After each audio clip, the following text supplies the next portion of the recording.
Welcome back to the Deep Dive.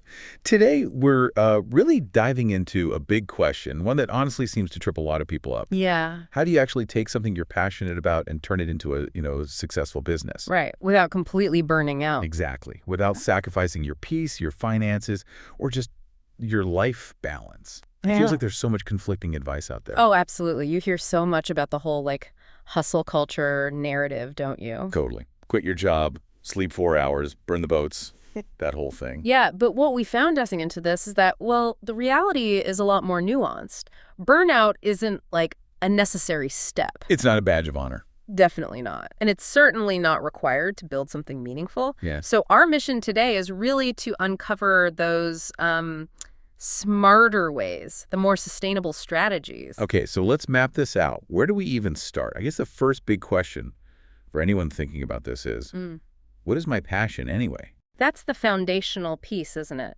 The sources we looked at define it as something you genuinely keep doing.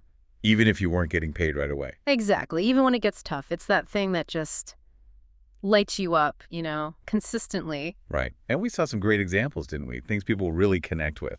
Yeah, it was striking how broad it is. We saw everything from coding complex projects or really detailed design work, Or teaching, fitness coaching. baking, photography, writing. Really anything that pulls you in and gives you energy, not drains it. Okay, but here's where things get interesting. There's a twist in what we found. Mm-hmm. Not every passion has to become a business. This is so crucial because if turning it into a job, into something you have to do for money, starts adding stress or sucking the joy out of it.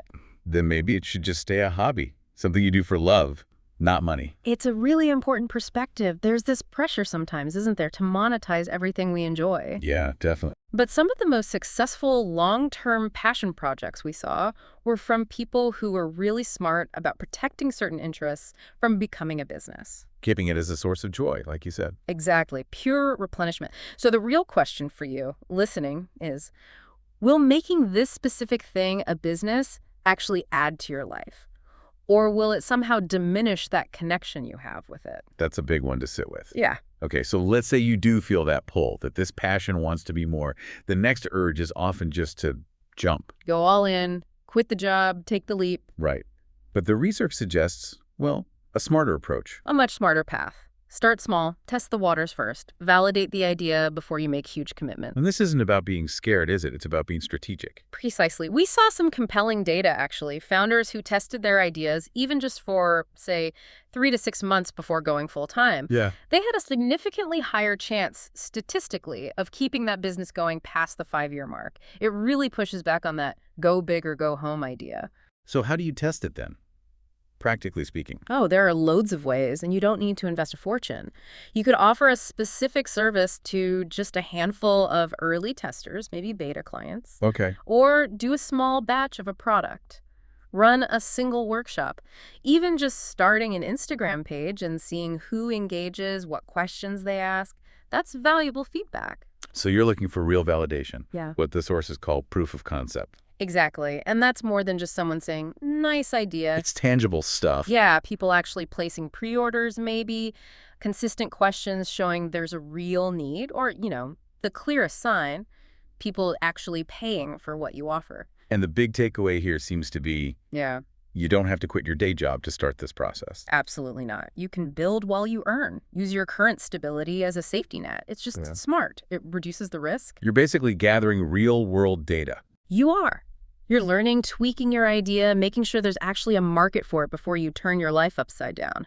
And importantly, making sure you still enjoy it once business aspects creep in. Which brings us neatly to the big B word, burnout. Ah, yes. The elephant in the room for passion projects. There's this myth, isn't there? That passion to profit means 16-hour days, no sleep, sacrificing relationships. It's such a pervasive idea, but the sources we reviewed were really clear on this. That's not success. It's unsustainable. It's a recipe for disaster, really. Exhaustion, losing the passion itself. And honestly, who are you trying to impress with that? People living genuinely fulfilling lives aren't impressed by self-destruction. Good point. It forces you to ask, what's the point of building something amazing if it destroys everything else that matters? Exactly, which is why boundaries are just non-negotiable. They're critical. They protect your energy, and your energy is your most valuable and most finite resource in all this. We're not talking about vague ideas like work-life balance. We're talking concrete things. Real practical steps, like actually scheduling your passion hours in your calendar, just like a client meeting.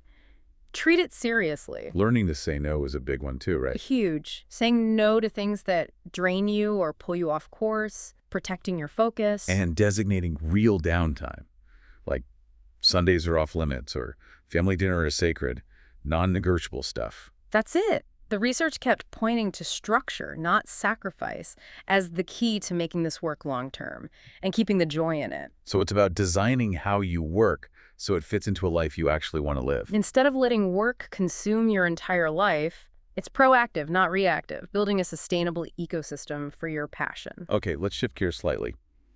There's this feeling many people have that they need to start from absolute zero, like they have nothing. Yeah, the blank slate myth, but it's almost never true. The sources really highlighted this. You already have assets. Your current job, the skills you've built, your network. It's amazing how much we overlook what's right in front of us. Think about if you're a teacher. You know how to explain things clearly, break down complexity. Invaluable skill. Or if you're in sales, you already know how to pitch, how to handle objections, how to articulate value. Even just having a laptop and Wi-Fi. That's the foundation for so many online businesses right there. It's about looking at what's already in your hands right now. Instead of comparing yourself to those glossy highlight reels online. Oh, definitely. Those reels are so misleading.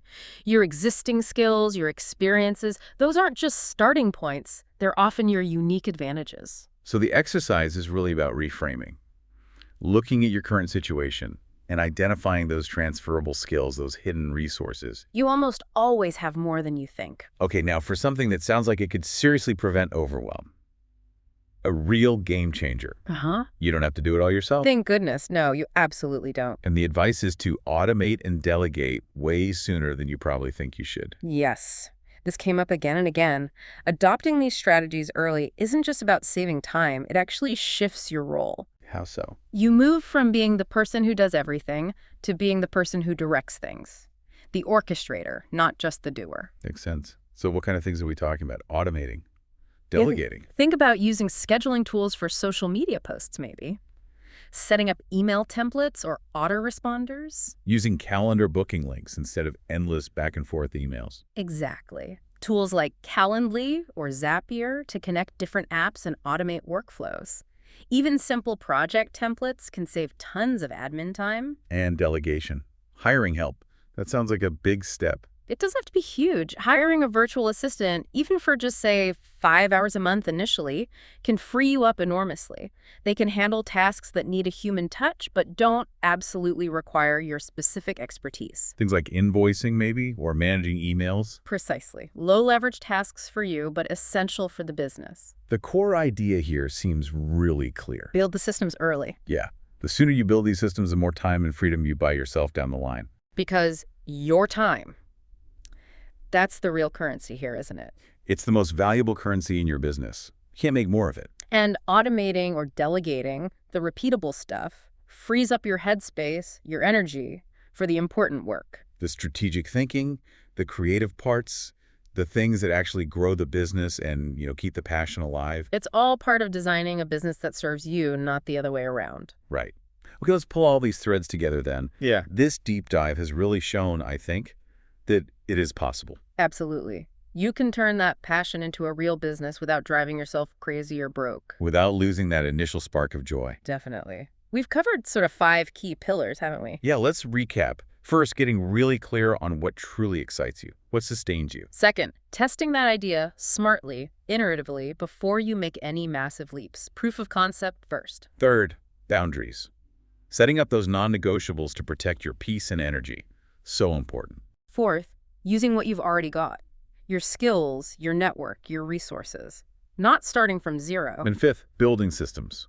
Automating, delegating.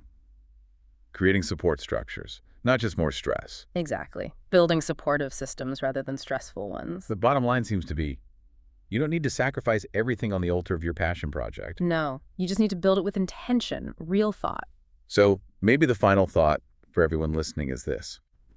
As you think about building something meaningful, something intentional, really dig into what meaningful means for you. Beyond just the money, right? Yeah, for your life, your personal definition of peace and fulfillment.